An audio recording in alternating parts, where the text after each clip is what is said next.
bienvenue dans un nouvel épisode de Papote et Popote. Aujourd'hui je suis dans le 14e arrondissement et je vais rencontrer Angélique du compte Insta NJ Cogite que je connais déjà. On s'était déjà rencontrés il y a peut-être 4 ans quand j'étais partie en vacances à La Rochelle, donc ça me fait trop plaisir de la voir et d'en savoir plus sur son histoire perso avec l'alimentation. On va tester un resto vegan d'influence un peu asiatique indienne. Si vous me rejoignez sur cette vidéo, moi c'est Caroline Appétit Libre sur les réseaux et je teste des restos en compagnie d'invités qui me parlent de leur rapport à l'alimentation. Donc n'hésitez pas à vous abonner si le sujet vous intéresse, à me contacter si vous voulez aussi vous participer.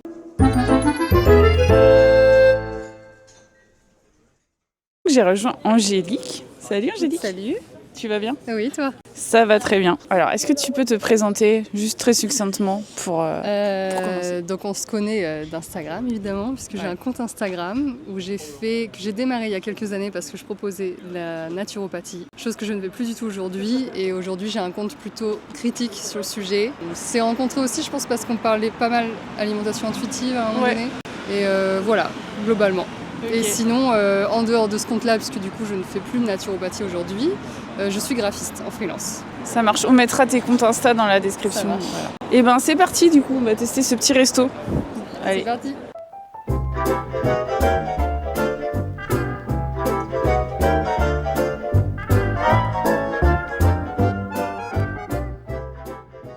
Et donc la première question c'est pourquoi tu as choisi ce resto ? Tu l'as pas vraiment choisi. Je l'ai pas franchement choisi. Mais je t'avais donné je plusieurs suis choix. pas parisienne, donc je suis venue là pour un séjour courte durée. Et comme je repars à Montparnasse après, effectivement, je t'avais demandé de faire des propositions. Le secteur. Au niveau du secteur, ouais. Et j'avais envie de tester des trucs originaux que j'ai pas l'occasion de tester chez moi à la campagne. Et du coup, je me suis dit, tester un truc vegan, ça pourrait être cool. Ouais. Et puis c'est vegan, mais d'inspiration un peu orientale, asiatique. Ouais. Ça a l'air cool. Et la deuxième question, comment tu te définis en tant que mangeuse actuellement ? Faut que je donne un adjectif ? Mangeuse. Une définition plus longue. Mangeuse libre, mais avec quand même la conscience de ce que je mange, tu vois. J'essaie de trouver un juste milieu entre l'équilibre nutritionnel au sens large et le plaisir, quoi. Et la conscience, c'est par rapport à quoi ? Non, la conscience de ce que je mange au par sens équilibre nutritionnel. Ouais, d'un point de vue nutrition, j'essaie aussi de faire des choix plus éthiques, tu vois. J'essaie de végétaliser un peu plus mon alimentation, même si je suis pas végétarienne ou végane à l'heure actuelle du tout, mais j'essaie de faire des efforts, disons, quand même. Ouais, parce que tu sais, il y a différents niveaux de conscience, tu vois, il y a la nutrition. L'éthique, ça peut être écologie ou bien-être animal, après... Plus bien-être animal, l'écologie, j'avoue, vient plus en seconde place, je pense. Ah ouais. Je dirais, ouais. Ok. Et du coup, là, ton choix s'est porté sur la salade, parce que tu avais envie d'un truc... D'un truc frais, parce qu'il fait beau, parce que j'ai chaud, tu vois. Mais ouais, non, quand il fait beau, j'aime bien les salades. Après, c'est vrai que les plats, genre curry et tout, j'ai pas un niveau de tolérance aux épices, aux trucs forts très élevé. Oui. Et j'ai toujours un peu peur. C'est vrai qu'il y avait beaucoup de trucs épicés. Oui. J'avais vu, il y avait la blanquette végétale, c'était assez intriguant. Ouais. Et le hachis parmentier, mais tout le reste, c'était des trucs indiens, dalle, mais je pense que c'est pas très épicé. Ouais, souvent, on va dire que ça s'adapte au palais des Français, mais j'avoue, salade à ce temps-là, c'est ce que je préférais. Ok, let's go pour commencer l'interview. Tu vas nous expliquer un peu comment tu étais dans ton enfance avec l'alimentation. Ok. Et avec ton corps et avec ton rapport au corps et comment tu as évolué après. Quand j'étais petite, je crois que je me posais pas trop de questions, j'ai jamais eu trop de soucis. Quand j'étais vraiment petite enfance, j'ai commencé à avoir des soucis un peu avec l'alimentation au collège environ. Parce que j'ai développé à un moment donné, suite à une maladie, de l'hémétophobie. La peur de... Tu as eu une gastro ?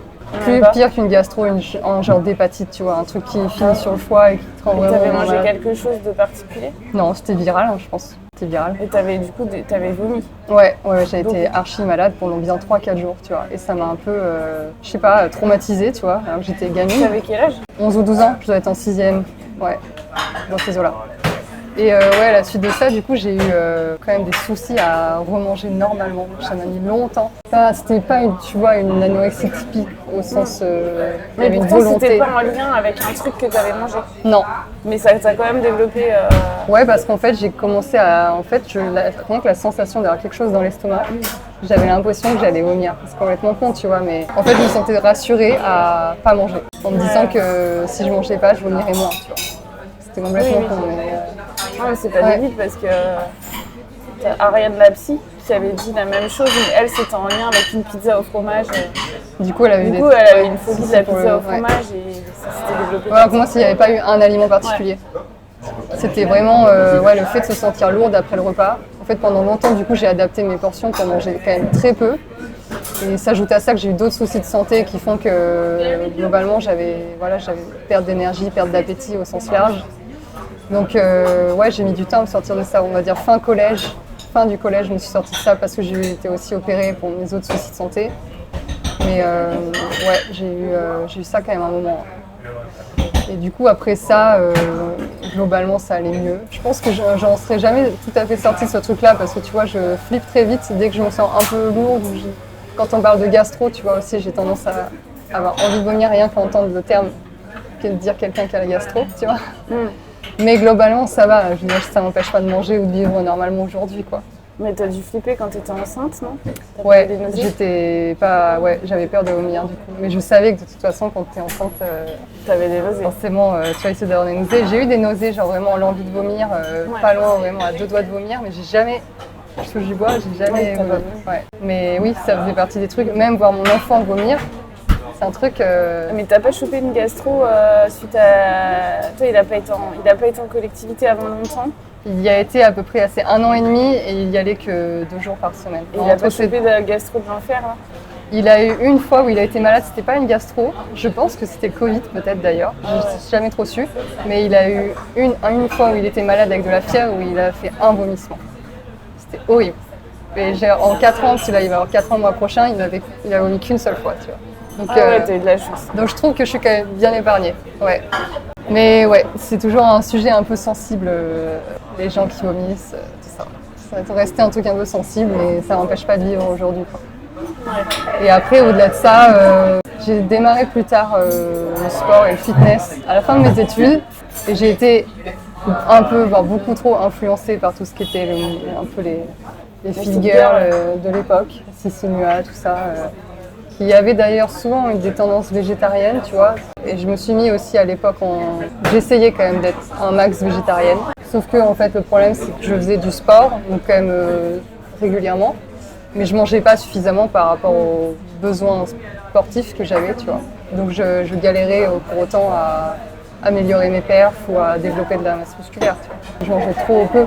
En fait, tu vois, il y avait beaucoup ce truc, c'est toujours malheureusement très réel chez les fit girls, de prendre de la masse tout en restant sèche. Je trouve que c'est hyper difficile à faire dans réalité. Et du coup, j'étais très influencée par ça, en mode j'avais envie d'avoir des fesses, mais je voulais pas avoir du ventre, je voulais avoir les abdos qui ressortent, tu vois, genre de trucs. Donc je pense que je me suis quand même sous-alimentée un peu aussi à cette période. Et après, quand j'ai rencontré mon mari, enfin mon ex maintenant, je suis un peu sortie de ça. En plus, j'ai été aussi à une période où j'étais en entreprise, où on avait une très très bonne cantine d'entreprise. Donc clairement, j'ai pris pas mal de poids, tu vois. Le fait déjà d'être en couple, tu sais, je pense que tu lâches un peu plus la grappe, il y a un peu ce truc. Je sais qu'il y a beaucoup de gens quand ils se mettent en couple qui prennent du poids. Mais t'avais perdu du poids avec ta tendance fit girl ou pas? Disons que j'en avais pas pris plus que ça, quoi. Ouais, j'avais dû perdre 2-3 kilos. Mais en fait, j'étais quand même pas... Je faisais, pour te dire, je fais 1m70 et à l'époque, je devais faire entre 50 et 52 kilos. Donc ça fait quand même pas beaucoup, tu vois. Ah bah non. Et après, j'ai été jusqu'à 60, 63. Et là, je suis redescendue depuis ma séparation et le fait que je me suis remis à faire plus de sport aussi, tu vois. Là, je pense que je suis à un poids qui est bien. Je suis dans les 58, 59, un truc comme ça. Je pense que c'est mon poids de forme en vrai. Je pense que plus de 60, je dépassais. Enfin, je pense que je me suis réalimentée pour le coup un peu. Et le fait que j'avais certainement moins bonne hygiène de la vie, surtout derrière mon enfant et tout. Enfin, j'avais pas forcément eu le temps de faire autant de sport que je voulais. Oui. Donc mais là, je trouve que j'ai un très bon équilibre de vie. Donc j'espère... maintenant... T'as vu ton enfant tout le temps? Ouais, je suis en garde alternée. Ouais, c'est ça. Donc du coup, j'ai pu reprendre plus de sport. Ouais. Et la semaine où tu es avec ton fils, seule, tu arrives à faire du sport aussi ou... Ouais, quand il est à l'école, ouais. Pas pendant les vacances, mais quand il est à l'école, ouais. Mais ouais, puis maintenant, du coup, je vis toute seule. Donc, qui dit vivre toute seule dit pouvoir faire aussi les choix alimentaires qu'on veut, même si on fait toujours. Enfin, je faisais quand même les choix alimentaires que je voulais, mais c'était toujours influencé quand tu manges avec quelqu'un. Ouais. Que ce soit sur les quantités, sur un peu tout, quoi. Et surtout que, bon, je sais pas, ton mari, comme il faisait de la muscu aussi, il devait être assez rigide sur ce qu'il voulait manger, non? Ouais, il y en a beaucoup de. Parce que moi, tu vois, je suis pas du tout influencée. C'est plutôt l'inverse, c'est moi qui choisis. Il s'en fout, mon mari. Non, parce qu'on avait la conscience tous les deux de vouloir effectivement manger sainement, manger protéiné quand tu fais du sport. Mais moi, j'essayais de garder avec un équilibre. Ouais, mais je te disais, j'avais aussi les périodes dans une entreprise où le resto était très bon. Donc, je pense que je mangeais plus que mes besoins, tu vois, à ce moment-là. Mais ouais, j'avais pris du poids aussi parce que avec lui, j'avais plus aussi réintégré de la viande, plus de produits animaux au sens large, alors que j'avais un peu arrêté moi quand j'étais toute seule. Et maintenant que je suis toute seule à nouveau, j'essaie aussi de refaire ce chemin-là, quoi. Ouais. Je crois que quand tu es revenue vivre toute seule, tu as essayé d'être plus dans tes considérations végétariennes. Ouais, depuis que je vis toute seule, ce qui fait pas si longtemps que ça, depuis mi-septembre en fait. Parce que j'étais revenue entre temps chez mes parents. Donc forcément, là aussi, tu vois, je mangeais avec mes parents, donc je mangeais pas seule. Maintenant que je mange seule, que je cuisine seule, que j'ai une cuisine aussi. Ouais, j'essaie d'intégrer plus de protéines végétales et tout, chose que j'avais pas forcément trop l'habitude de faire. On peut peut-être un peu parler de ton parcours justement, parce que tu as ton parcours avec le fitness, tu as aussi ton parcours avec la naturopathie qui a dû aussi beaucoup t'influencer au niveau de ton alimentation. Carrément. Ça, c'est la première question. Et la deuxième question, c'est est-ce que toi, tu considères que dans ton parcours, tu as souffert de TCA au sens large, tu vois? Parce que c'est vrai que si tu prends les définitions du DSM, tu vas peut-être pas être raccord. Ouais. Mais je pense que ces définitions-là, elles sont trop étriquées, tu vois. Ouais, je vois ce que tu veux dire. Alors déjà, pour la première question, déjà quand je me suis mis dans la naturopathie, j'avais déjà, je pense, une alimentation qui était plutôt restrictive, où j'avais déjà été diabolisée pas mal, le beurre, le sucre. C'était avant ou après ton passage au fitness? Après, donc j'avais déjà, avant de me lancer dans la naturopathie, j'avais déjà pas mal de connaissances, on va dire, en nutrition. Je m'étais déjà intéressée pas mal au domaine, tu vois. Mais donc je savais ce que c'était que des glucides, des lipides, des protéines. Enfin, tu vois, j'avais quand même des bonnes connaissances. Le truc, c'est que la naturopathie, c'est des connaissances qui ne sont pas fondées scientifiquement. Et il y a beaucoup de trucs aussi par rapport à tout ce qui est acidification. Oui. Qui est du pipeau en fait. Il y a aussi beaucoup de trucs des associations alimentaires. Moi, j'ai jamais suivi vraiment à fond le truc, je dirais, mais tu vois, quand je mangeais à fond, tu manges que dalle. Ouais. Tu manges pas de nutrition. Ouais. On est d'accord.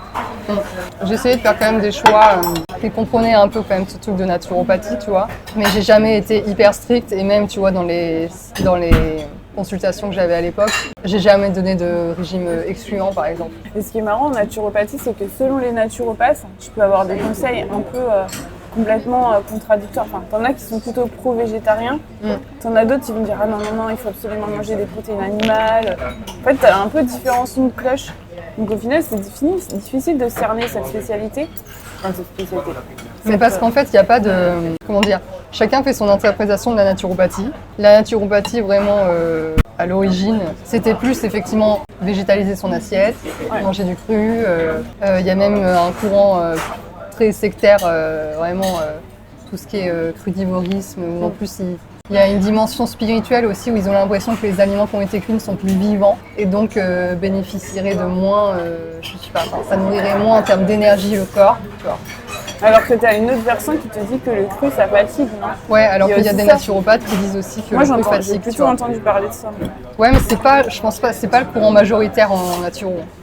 Ça a plus été, je pense, il y a eu des courants, par exemple, tu vois, il y a eu Robert Basson qui était un naturopathe qui a critiqué beaucoup le crudivorisme et tout ce qui était régime dissocié, Shelton et compagnie. Et lui, effectivement, il était plus d'avis que ça fatiguait, qu'il fallait manger plus cuit, des choses comme ça. Mais ouais, c'est pas le courant majoritaire. Je pense que c'est des courants qui ont été, du coup, je pense en réaction, justement, aux dérives de, tu vois. Mais c'est vrai que maintenant, il y a aussi grosse montée du carnivorisme et régime même paléo, tu vois, où il y a plus de produits animaux quand même. Et du coup, oui, je pense que maintenant, il y a des gens qui se disent naturaux et qui proposent des régimes carnivores, par exemple, alors que c'est quand même pas la naturopathie originelle, quoi, tu vois.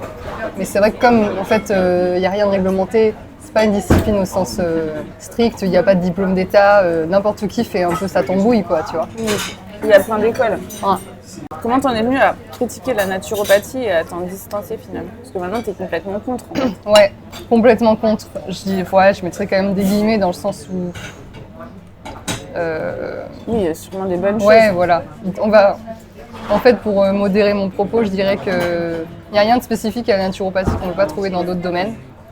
Pour autant, on sait qu'il y a une mauvaise prise en charge au sens large, d'un point de vue médical et parcours de soins chez beaucoup de personnes. On sait qu'il y a aussi des diététiciens qui ne suivent pas forcément les recommandations scientifiques, tu vois, par exemple. Donc en soi, je pense qu'il y a des naturopathes peuvent donner... Enfin, en fait, à partir du moment où ils donnent des recommandations qui sont les mêmes que ce qu'on donne en diététique, ça me pose moins de soucis, même si du coup, il y a un autre souci qui se pose, c'est qu'en fait, c'est de l'exercice illégal de la diététique, tu vois, souvent.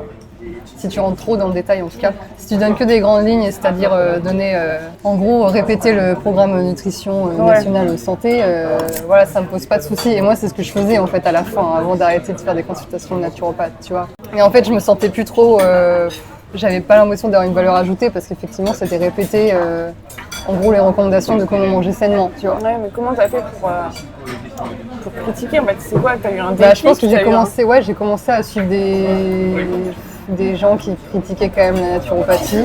Déjà, je me suis intéressée vachement à Robert Masson, dont je te parlais tout à l'heure, qui, lui, a été naturopathe et qui a critiqué le crudivorisme, les régimes dissociés, même le régime végétalien. Il était très contre le régime végétalien, Robert Masson. Mais maintenant, il avait aussi beaucoup de tort, en fait, Robert Masson. Il a dit aussi beaucoup de trucs qui étaient pas scientifiquement avérés. Il avait aussi ses propres croyances, tu vois. Mais ça m'a quand même permis de prendre du recul sur ce que j'avais appris, tu vois. Et après, je pense que l'alimentation intuitive, c'est marrant, j'ai fait un peu le même truc. Au début de l'alimentation intuitive, j'ai écouté des vidéos là-dessus pour me dire « ouais, non, c'est de la merde, etc. » tu vois. Et au début, j'ai écouté aussi beaucoup de gens qui critiquaient la naturopathie pour avoir des arguments pour contrer, tu vois, les critiques. Sauf qu'en fait, finalement, j'ai commencé à voir que les critiques étaient pertinentes. Tu vois ce que je veux dire? Ouais, donc t'as été convaincue. Ouais. Et c'était quoi comme compte qui critiquait la naturopathie? Beaucoup de diététiciens, médecins, au sens large, quoi. J'aurais pas un compte en particulier à te donner, mais aujourd'hui, il y en a pas mal qui font du debunk au sens large. À l'époque, je me souviens plus trop exactement de quel compte m'a C'est des vraiment... comptes, ouais, surtout de debunk, de diététiciens, quoi. Ouais, surtout, ouais, je dirais. Ouais, puis il y a eu aussi, je pense qu'il y a eu aussi beaucoup de médias qui ont commencé à parler de dérives en naturopathie. Tu vois, des décès pendant les séjours de jeûne, des trucs comme ça. Je pense que tout ça aussi, ça m'a permis de prendre du recul, quoi. Après, tout à l'heure, tu disais que c'était pas scientifique et que ça suivait pas les recommandations nationales. Ouais. Mais tu vois, c'est un peu pareil aussi, tout ce qui est obésité, surpoids, tu vois. Si tu suis les recommandations nationales, ça te... Enfin, je trouve qu'ils sont pas très ouverts à d'autres approches comme HAES aux États-Unis. En France, on est quand même super pro perte de poids pour traiter justement, alors que ce soit d'une façon soi-disant entre guillemets saine ou bienveillante, ou vraiment. Ouais, je vois ce que tu veux dire, mais je pense qu'on a encore du retard certainement ouais, sur ce genre donc de en fait, trucs. des fois, les recommandations Je sais déjà que la scientifiques- définition de l'obésité, on l'a changée il n'y a pas si longtemps que ça. Oui. Mais je pense que ça évolue effectivement. Je sais pas, après je connais moins ce domaine, tu vois, donc je saurais pas trop quoi dire, mais puis il y a un côté psychologique qu'il faut effectivement traiter pour moi avant de traiter les pathologies vraiment de poids, tu vois ce que je veux dire. Mais je pense qu'à mon avis, ça risque aussi d'évoluer dans les prochaines années, comme là on a revu la définition de l'obésité, je pense que ça évoluera aussi, tu vois. Quand ça évolue continuellement en vrai, les recommandations de santé, tu vois ce que je veux dire, il y a des choses qu'on faisait il y a 10 ans. Pour les enfants notamment, ça évolue mais tout tu le vois, temps. tu as des arguments de naturopathie qui peuvent te dire oui, ça évolue. Nous, on est dans le juste et ça va évoluer dans notre sens, tu vois ce que je veux dire. Genre le carnivorisme, un jour, ça sera d'actualité, tu vois. Il y a des gens qui pourraient être baratinés comme ça. C'est vrai, il y a beaucoup de gens, que ce soit sur les pratiques de soins non conventionnels au sens général, il y a beaucoup de gens qui disent que oui, ils font ça et qu'un jour ce sera prouvé. Sauf qu'en fait, le problème, c'est que la majorité des pratiques de soins non conventionnels ou même comme des régimes comme le carnivorisme, la diète cétogène et tout, le truc c'est qu'en fait on a déjà testé, tu vois, et la majorité des études nous disent que ça fait plus de mal que de bien, tu vois. Donc en fait, c'est souvent un faux argument de dire oui, mais on n'attend pas les preuves, nous on sait que ça marche, les preuves viendront un jour. Bah non, parce qu'en fait, il y a déjà beaucoup de recherches sur le sujet. Enfin, je veux dire, la santé elle est quand même très étudiée au sens large. Donc tu peux pas dire un jour il y aura des preuves. Non, ça a déjà été testé, donc ça marche pas comme argument. Après, ça marche aussi dans l'autre sens par rapport à tout ce qui est perte de poids. Que tu as pas mal de gens qui disent mais on a déjà prouvé 10 millions de fois que la perte de poids, ça améliorait certains paramètres de santé. Donc c'est vrai que c'est prouvé, tu vois. Après, je trouve que c'est pas mis en balance avec tous les effets secondaires et tous les risques. En fait, c'est pas mis en balance. Tu vois, on observe que certains paramètres, alors oui, ça peut améliorer plein de paramètres, mais ça va en détériorer d'autres. Et ça, je trouve qu'on le met un peu de côté. Ouais, puis c'est compliqué parce que les risques liés à l'obésité, il y a ces histoires de... On ne sait jamais trop corrélation, causalité, tu vois. On sait par exemple que les personnes effectivement qui sont obèses vont souffrir plus du regard des autres, etc. Donc à partir de là, tu vois, est-ce que c'est pas ça aussi qui fait le terrain des pathologies? En fait, c'est compliqué de savoir vraiment qu'est-ce qui a risque, à mon sens, sur ce sujet-là, quoi. Tu vois ce que je veux dire? Et donc, maintenant, tu fais plutôt du debunk de la naturopathie. Plutôt, j'essaie de raisonner encore les gens qui sont sensibles à l'aide, parce que je sais que j'ai aussi beaucoup de naturopathes qui me suivent sur mon compte, qui m'ont dit que je suis trop extrême. Mais je pense que c'est juste qu'on n'est pas sur le même chemin de pensée, certainement, tu vois. Moi, j'aurais vu mon compte, je pense, il y a quelques années, j'aurais dit que c'était extrême de critiquer la naturopathie, tu vois. J'essaie d'être quand même raisonnée, mais c'est pour ça que je dis que voilà, je jette pas non plus l'entièreté de la profession. Il y a sûrement des naturopathes qui font du bon taf en soi, mais c'est pas réglementé, c'est même pas, c'est à la limite de la légalité, souvent, donc ça me pose quand même souci. J'aurais pas tendance, moi, à conseiller d'aller voir un naturopathe. Même si je jetterai pas tous les naturopathes à la poubelle non plus, tu vois ce que je veux dire. Et c'est trop, déjà c'est trop à risque, tu peux pas savoir sur quel naturopathe tu vas tomber quand tu vas voir quelqu'un. Donc à partir de là, je préférais déconseiller au sens large en fait. Et toi, ce qui t'a donné envie de faire de la naturopathie, c'était d'abord pour toi personnellement améliorer ta santé. Ouais. Comment t'es venue à ça? Ça m'intéressait vachement le côté santé. C'est comme j'avais eu des problèmes de santé quand j'étais jeune. Disons que je pense que ça m'a donné plutôt que la plupart des gens certainement la notion de l'importance d'être en bonne santé, tu vois. Et donc c'était déjà un truc, on va dire une valeur chez moi importante. Mais pour toi? Pour moi. C'est pas pour le faire, tu vois, pour aider les autres. Si, justement, après ça s'est rajouté. Donc pour moi, je trouvais que c'était déjà important justement d'avoir cette, de préserver sa santé au sens large, d'avoir une hygiène de vie qui te permette de profiter de la vie. Tout ça, je trouvais que c'était important. Moi, j'étais déjà convahue de ça en fait. Et pourquoi t'as pas choisi une voie plus conventionnelle en fait? Parce qu'en fait, j'étais déjà diplômée. En fait, j'avais déjà fait des études. J'étais déjà salariée graphiste. T'avais pas envie de refaire parce que t'aurais pu t'inscrire. Ouais, puis en fait, je savais déjà. Je savais déjà aussi à l'époque où je me suis renseignée là-dessus que clairement, il n'y avait pas forcément beaucoup de gens qui gagnaient leur vie avec ça. J'ai pas voulu abandonner mon job. Gagner la vie avec quoi? Avec la naturopathie? Ouais, avec la naturopathie. Justement, ça aurait dû te donner envie de faire un parcours plus conventionnel, tu vois. Une profession paramédicale ou une profession... Ouais, mais en fait, je me voyais pas déjà redémarrer de zéro. J'étais déjà salariée graphiste depuis plusieurs années, je me voyais pas. Et j'aimais mon job de graphiste aussi en soi, tu vois. Mais j'avais envie d'avoir quelque chose qui me permette aussi d'avoir plus d'humain, de servir tu voulais un truc global. Donc finalement, si tu avais choisi une voie plus conventionnelle, en fait, par exemple, en diététique, tu fais de la diététique. Alors que la naturopathie, c'est... Peut-être, ouais, aussi. Si tu avais choisi, je sais pas, un autre truc, qu'est-ce qu'il y a? En fait, il n'y a pas grand-chose. Je pense que déjà, j'avais envie de... Infirmière, c'est pareil. Ouais, en fait, tu voulais faire... J'avais pas forcément envie de rentrer dans le médical, je pense, parce que j'étais heureuse de la profession que j'avais déjà, tu vois. Mais j'avais envie, effectivement, d'aider les gens, mais plus d'un point de vue, tu vois, un truc un peu genre coaching, quoi, tu vois. Plus un peu en mode coach de vie, comme ça se fait beaucoup aujourd'hui. Et je savais que mon idée c'était de faire ça en supplément par rapport à mon activité que j'avais déjà de graphiste. Et pour voir comment ça marche et potentiellement peut-être après tu vas prendre un mi-temps et voir comment ça allait marcher en fait. Tu vois. Mais j'avais pas forcément, je me suis pas achetée, heureusement, je me suis pas achetée entièrement en mode allez j'arrête de travailler, je me mets à 100% là-dedans et je vais vivre à 100% de ça. Heureusement j'ai pas fait ça. Après, tu aurais pu être aussi encore pire, coach en nutrition, ce genre de choses. Ouais, la naturopathie en soi, c'est un peu ça aussi. ça se rapproche aussi pas mal. Ouais, je parlais beaucoup d'alimentation aussi en plus, je trouve, plus que sur les autres domaines, je pense. Ça reste quand même le truc le plus important en naturopathie en vrai. Les compléments, c'est des trucs additionnels, tu vois. Et tu vas pas baser tout un protocole de naturo juste sur des compléments. Et est-ce que tu en gardes des trucs qui te servent, est-ce que tu as appris des trucs vraiment bien, que tu considères aujourd'hui encore bien? Je dirais peut-être sur le côté phyto, tu vois, l'intérêt de certaines plantes, pas pour guérir vraiment, mais en accompagnement de certains trucs, tu vois. Mais je reste quand même très, très mitigée sur l'intérêt de la naturopathie au sens large. Il y a quelques trucs qui peuvent servir de temps en temps, mais déjà, faut pas miser dessus, faut pas le voir déjà comme vraiment un truc qui va te guérir ou t'enlever des troubles, quoi. Pour moi, ça peut effectivement accompagner un peu, mais faut modérer l'importance que ça peut avoir sur ta santé, je pense. Oui, faut pas faire à l'impasse d'aller voir réellement un professionnel de santé. Ouais. Mais sinon, du coup, sur la deuxième question par rapport à ton parcours avec l'alimentation, est-ce que tu considères que pour toi, c'était vraiment un trouble du comportement alimentaire ou pas? Ouais, j'aurais du mal à mettre vraiment l'étiquette TCA dessus, même si je pense que la période où j'avais l'hymétophobie, je pense que c'en était quand même. Oui. Mais je dirais que je dirais plus pour le reste que c'était alimentation troublée au sens large, tu vois.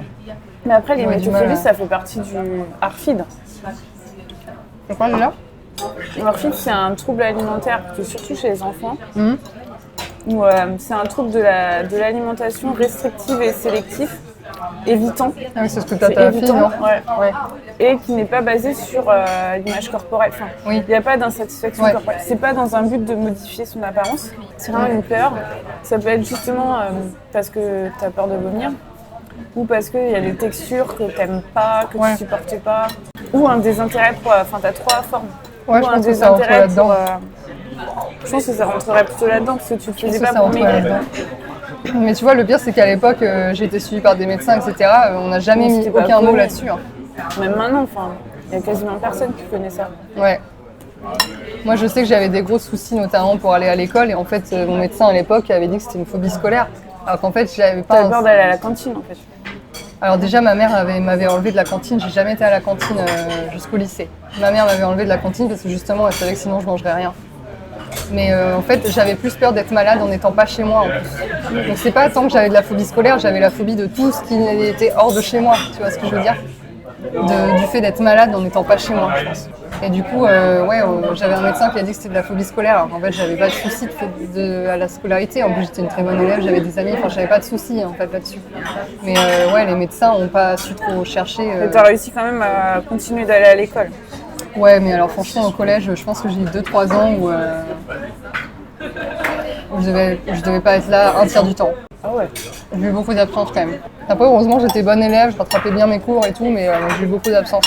Mais dû aussi à mes autres soucis de santé en fait. Et donc pour toi, c'est ce que tu as eu après, c'est de l'alimentation troublée plus que de la... Ouais, je dirais plus ça, de la restriction cognitive, quoi. Restriction aussi pure, de la restriction cognitive. Des fois, tu vois, je mangeais quand même, mais c'est juste que j'avais toujours la voix qui me disait non, mais c'est pas bien de manger ça, tu vois. Et en pratique, tu n'as jamais eu des grosses variations de poids? Non. Et pas tant que ça. Tu t'es jamais fait vomir? Non. La phobie? Jamais. Tu n'y as même jamais pensé? Non. Tellement tu étais phobique du truc. Même quand je suis archi malade et que j'ai envie de vomir et que je sais que ça me soulagerait, je suis incapable de faire ça. Incapable. C'est pas possible. Des fois, tu peux pas faire autrement, tu sais. Enfin, moi aussi, moi c'est pareil. Moi, il faut vraiment que je sois très très malade. En fait, j'ai l'impression que je me retiens. Ouais. Juste que vraiment, t'en peux plus en fait. C'est un peu comme quand t'accouches, il y a un truc, c'est repousser réflexe. Il y a un moment donné, ça doit sortir. Tu peux rien faire, c'est ton estomac. Ouais, mais j'arrive pas, je pourrais pas le provoquer pour autant. Ah non, moi non plus. Ouais. Mais non, j'ai pas eu des grosses variations de poids. Un peu quand même, mais... Mais t'as été en souffrance par rapport, par exemple, à ta vie sociale ou ce genre de choses? Est-ce que ça a impacté ta vie sociale? Je pense pas, honnêtement. Non, je crois pas. Je dirais pas... c'est plus l'image de moi-même qui était difficile, je pense. Enfin, je pense que je mettais beaucoup d'énergie, de pensée autour de l'alimentation, plus que ça ne devrait, en fait. Mais je pense pas que ça m'a pas empêché, ça m'empêchait pas d'aller au resto, etc. Mais je pense que j'essayais peut-être des fois un peu de récupérer derrière. Ouais. Et puis quand tu as été en entreprise où il y avait une super cantine, en fait là tu t'es lâché la grappe. Tu as réussi, tu vois, tu n'as pas demandé Ouais. T'as pas mis dans un inconfort. Non. Ouais, donc je pense que c'était pas vraiment un TCA. Enfin, c'était un TCA, mais c'est clair que c'est une alimentation troublée, quoi. Ouais, je dirais plus ça, ouais. Et Plus, comment tu t'en es sortie? trop conscientise, trop. Je dirais plus, tu vois, un peu avec un peu tendance orthorexique, quoi, de vouloir manger trop sainement, d'avoir toujours ces voies de la diabolisation, pardon, de le gluten, c'est pas bon, le lait, c'est pas bon, tu vois, les trucs typiques en naturo. J'en mangeais quand même, mais j'avais souvent ce truc un peu. Et comment tu t'en es sortie, en fait? Bah, avec le fait de remettre en question la naturo aussi, tu vois, je pense. Ah, ça a Le été fait de me ensemble. rendre compte, bah ouais, parce que du coup, je me suis rendu compte qu'en fait, manger sainement, c'était pas si compliqué, qu'il n'y avait pas besoin de faire de restrictions. Enfin, pour moi, manger sainement, c'est pas si compliqué que ça. Après, j'ai eu aussi des bonnes habitudes alimentaires, je pense, quand j'étais petite. Donc, disons que c'est pas. Ça me paraît pas compliqué pour moi de manger des protéines et des légumes à chaque repas, par exemple. Tu vois. Ouais. J'en souffre pas de ça. Si un jour t'as pas de protéines sur tu vois, quelques repas dans ta semaine, ça T'as le arrive droit de de faire un pas en autre avoir. repas. Bon, bah, cette semaine, j'ai pas mangé beaucoup de légumes, par exemple. Je me rentre après chez moi, tu vois. C'est pas très grave. Non, parce que là, t'as passé la semaine à Paris, t'as dû faire des restos tout Ouais, le temps. ouais, quasiment tout le temps, ouais. Et du coup, bah oui, tu manges pas forcément ce que tu mangerais chez toi. Mais après, à Paris, t'as quand même, t'as quand même une offre, tu vois, comme ici. Ouais. Voilà, pour le coup, c'est bien, on mange des légumes sous midi, c'est cool. Ouais. Non, c'est bon, très C'est bien. super bon, ouais. Protéiné et tout, non, c'est top.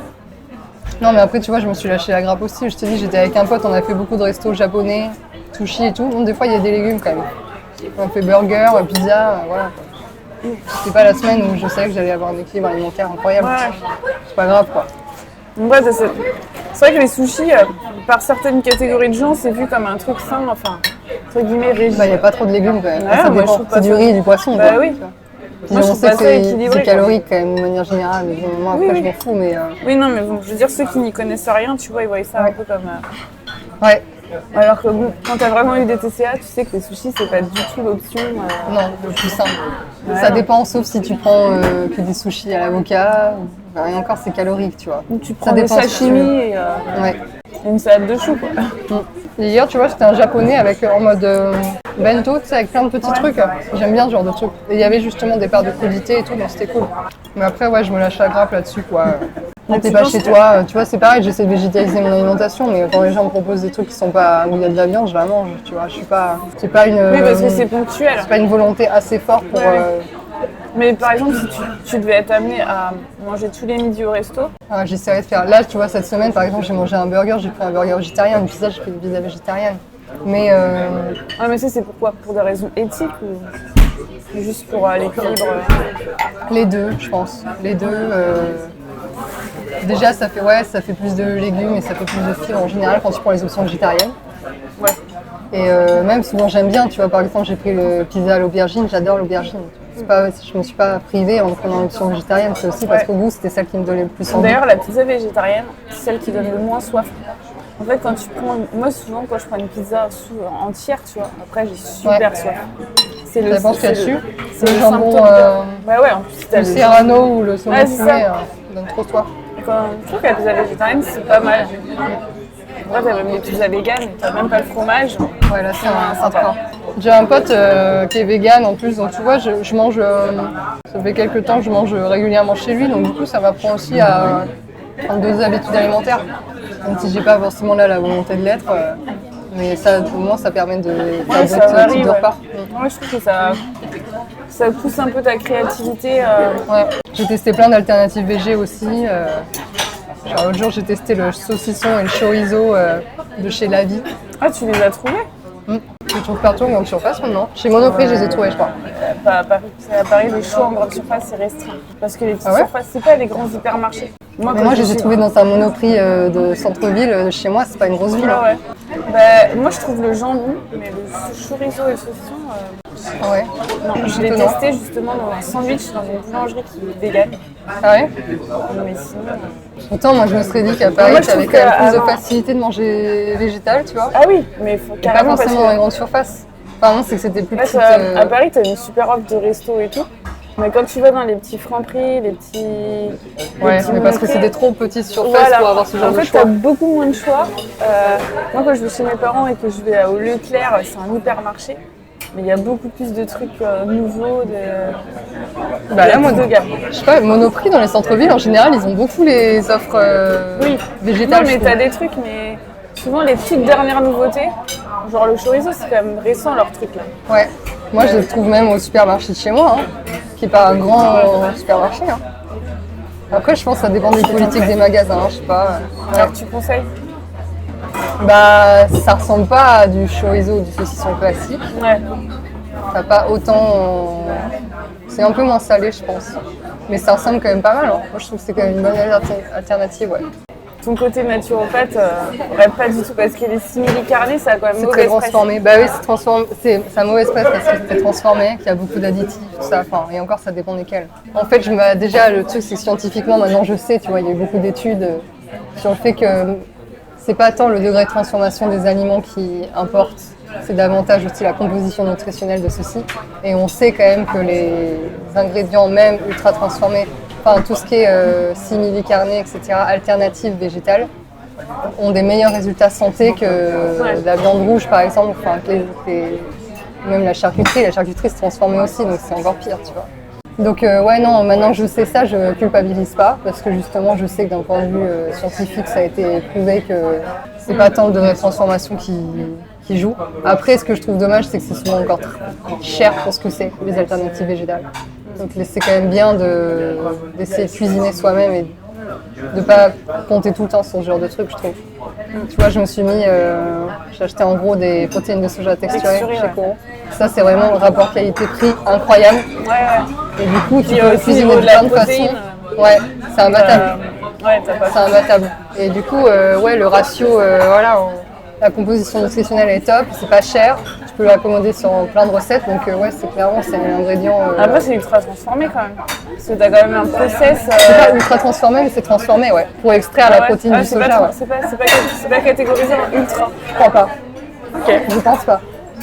Maintenant, faudrait regarder le score Nova ou quoi. Je pense pas que ce soit ultra transformé.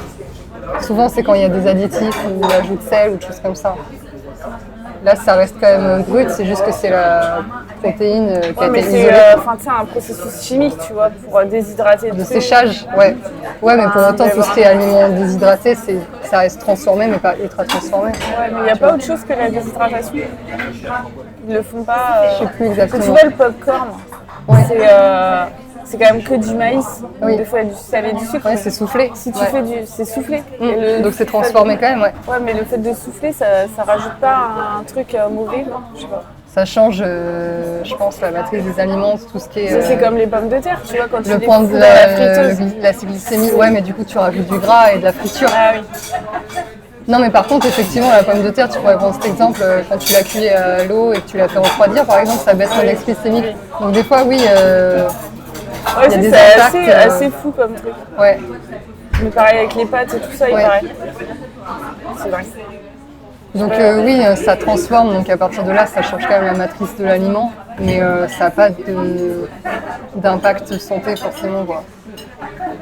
Mais ouais, c'est vrai qu'en naturopathie, on diabolise beaucoup. Moi, j'écoutais beaucoup, tu vois, Anthony Fardet, ce genre de chercheurs qui, effectivement, ont parlé beaucoup de la matrice de l'aliment. Et pour eux, tu vois, c'est davantage le degré de transformation qui nuit à la santé, alors qu'en fait, non, c'est davantage la composition nutritionnelle, quoi. Et je sais que tous les gens qui étaient contre le Nutri-Score, par exemple, avaient cet argument-là aussi, de dire que c'est pas possible que ce soit A ou B quand c'est ultra transformé, alors qu'en fait, si, tu as des choses qui sont très bien d'un point de vue nutritionnel. Donc non, puis du coup, le Nutri-Score aussi a plein de preuves scientifiques de son côté, donc il n'y a pas trop de débat là-dessus, quoi. Surtout que le Nutri-Score, on nous dit souvent, mais c'est fait pour comparer deux produits de la même catégorie. Et sauf que les gens, c'est pas souvent, pour vont comparer le Coca et l'huile d'olive. avec Rayon Nature. Ouais, c'est clair. Mais ça a été un peu...